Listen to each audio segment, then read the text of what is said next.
दोस्तों नमस्कार। School point Barmer YouTube channel में आपका हार्दिक स्वागत है। पिछली कक्षा में हमने व्याकरण और भाषा के बारे में पढ़ा था। आज हम अनवरत अन्य टॉपिक ले रहे हैं, उसका नाम है वर्णमाला। सबसे पहले देखेंगे वर्णमाला किसे कहते हैं, फिर वर्णमाला के कितने रूप होते हैं उनके बारे में चर्चा करेंगे।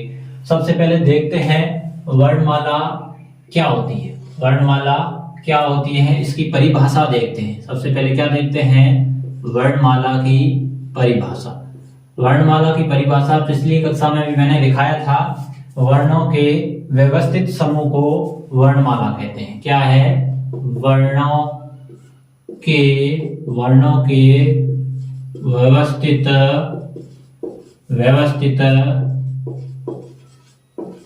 समूह को, वर्णों के व्यवस्थित समूह को वर्णमाला कहते हैं। वर्णों के व्यवस्थित समूह को वर्णमाला कहते हैं।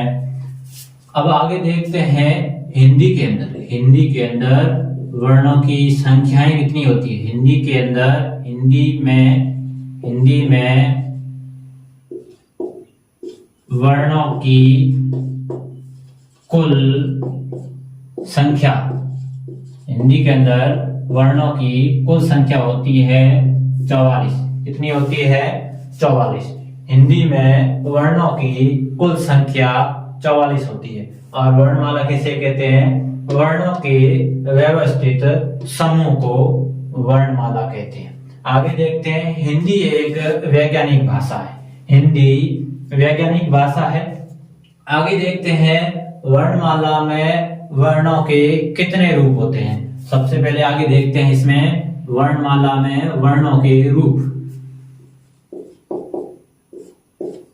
वर्णमाला में वर्णों के रूप मुख्य रूप से दो भागों में बांटा गया है। हिंदी में वर्णमाला में वर्णों के दो रूप होते हैं। कितने होते हैं, दो रूप। पहला रूप है स्वर, दूसरा रूप है व्यंजन। पहला रूप क्या है, स्वर, दूसरा रूप क्या है, व्यंजन। अभी हम स्वर के बारे में चर्चा करेंगे।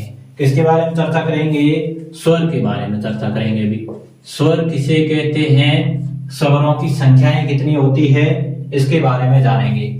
स्वर किसे कहते हैं, स्वतः उच्चारित ध्वनियां। स्वतः उच्चारित ध्वनियां। सिंपल परिभाषा क्या है, स्वतः उच्चारित ध्वनियां स्वर कहलाती है। क्या कहलाती है, स्वर। या फिर वे ध्वनियां जिनको उच्चारण में, जिनके उच्चारण में किसी अन्य ध्वनियों की सहायता के बिना बोले जाते हैं। वे ध्वनियां जो बिना किसी अन्य वर्ण की सहायता से, ये दूसरी परिभाषा लिखते हैं, या वे ध्वनियां जो बिना किसी अन्य ध्वनि की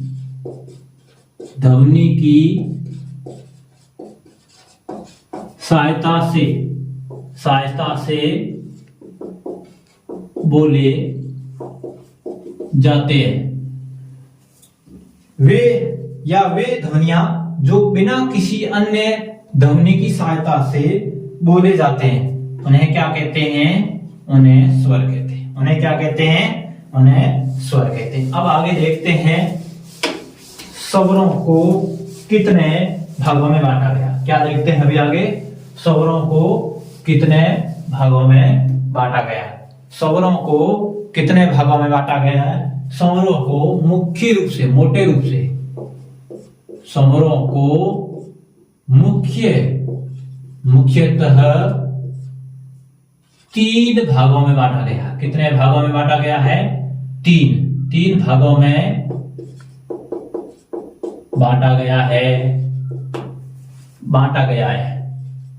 देखो, स्वरों को मुख्य रूप से तीन भागों में बांटा गया। तीन भाग कौन कौन से है? सबसे पहले अंश स्वर। कौन से स्वर? अंश स्वर। इसको ही लघु स्वर भी को कहते हैं, इसको ही मूल स्वर भी कहते हैं। क्या कहते हैं? मूल स्वर। एक प्रकार ये। दूसरा प्रकार है दीर्घ स्वर। क्या है? दीर्घ स्वर या फिर गुरु स्वर या फिर ये गुरु स्वर। ये मूल स्वर कौन कौन से हैं? मूल स्वर अ, ई, उ, री। टोटल कितने हैं? 4 मूल स्वर है। हंस स्वर ये टोटल कितने हैं हिंदी के अंदर? 4। आगे देखते हैं दीर्घ स्वर, गुरु स्वर। ये कौन कौन से हैं? ये आ, बड़ी ई, बड़ा उ, ये।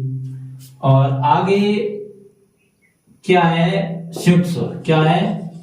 संयुक्त स्वर। संयुक्त स्वर ये कौन कौन से होते हैं? ये ए, आई, ओ, औ। ये क्या है? ये है संयुक्त स्वर। अभी देखते हैं कि ये स्वर जो होते हैं, ये स्वर सगोष होते हैं। ये सारे स्वर, जितने भी जो स्वर है वो सारे के सारे क्या है? सगोष होते हैं। इंपॉर्टेंट है, नोट करके दिखा रहा हूं। स्वर सगोष होते हैं। स्वर क्या होते हैं? सगोष होते हैं। स्वर सगोष होते हैं। स्वर, सारे स्वर, सभी स्वर हिंदी में कितने हैं? 11। कितने हैं? टोटल जो स्वर है हिंदी में, स्वरों की संख्या टोटल कितनी है? 11। 4 ये, 3 ये और 4 ये। 4 3 7, 7 और 4 11। टोटल स्वरों की संख्या कितनी है? 11। अब देखते हैं स्वरों का उच्चारण स्थान। अभी क्या देखते हैं? स्वरों का उच्चारण स्थान। स्वर सगोष होते हैं। हिंदी में स्वरों की संख्या टोटल 11 मानी जाती है। कितनी मानी जाती है? 11। अभी आगे देखते हैं स्वरों का। एक तरफ मैं स्वर लिखूंगा, दूसरी तरफ मैं उच्चारण स्थान। क्या लिखूंगा? उच्चारण स्थान। स्वर है अ, आ। स्वर क्या है? अ, आ। इसका उच्चारण स्थान है कंठे। क्या है? कंठे। आगे स्वर है ई, बड़ी ई। इनका उच्चारण स्थान है तालवे। क्या है? तालवे। आगे उच्चारण स्थान है ऊ, बड़ा ऊ। इनका उच्चारण स्थान है ओष्ठे। क्या है? ओष्ठे। आगे री, री। इसको अशुद्ध स्वर भी कहते हैं। क्या कहते हैं हिंदी के अंदर? इसको अशुद्ध स्वर कहते हैं। क्या कहते हैं? अशुद्ध स्वर। इनका उच्चारण स्थान मूर्धन्य। मूर्धन्य। ठीक है। फिर ए, आई।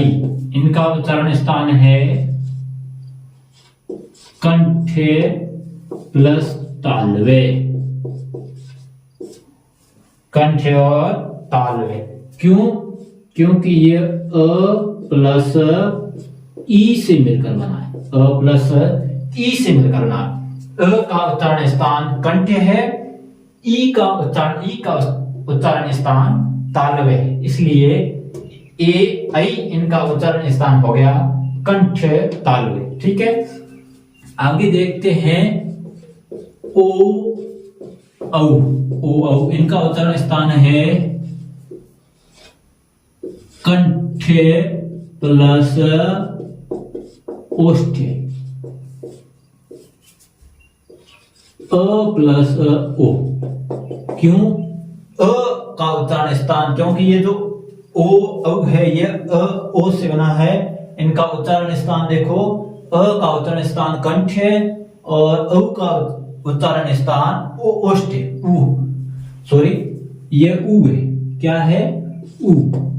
ऊ का उच्चारण स्थान ओष्ठ है, इसलिए ये जो ऊ है ये कंठ ओष्ठ इनका उच्चारण स्थान है। आगे देखते हैं हम स्वरों का वर्गीकरण। क्या देखते हैं? स्वरों का वर्गीकरण। स्वरों का वर्गीकरण मुख्य रूप से 6 प्रकार का होता है। कितने प्रकार का होता है? 6। अभी देखते हैं आगे स्वरों का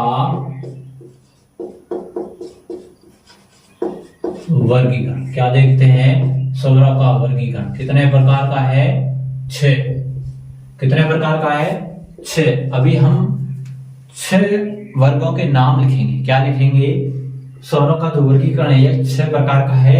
इनके हम स्वरों के जो 6 वर्गीकरण है उनका नाम लिखेंगे उच्चारण समय के आधार पर। उच्चारण समय या काल के आधार पर। ठीक। दूसरा है उत्पत्ति के आधार पर। उत्पत्ति के आधार पर। तीसरा है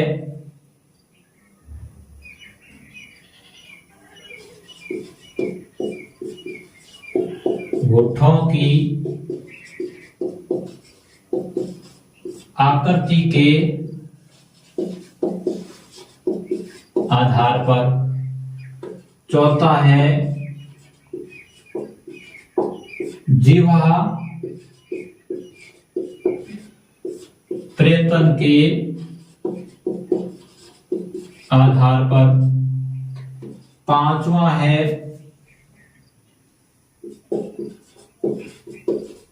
जीवा के उच्चारण के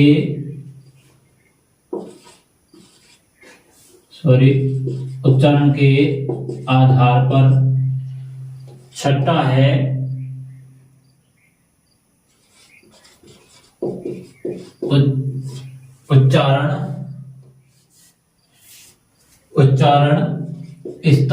उच्चारण स्थान के आधार पर। ये टोटल कितने हैं? 6 वर्गीकरण। स्वरों का जो वर्गीकरण है टोटल 6 प्रकार का है।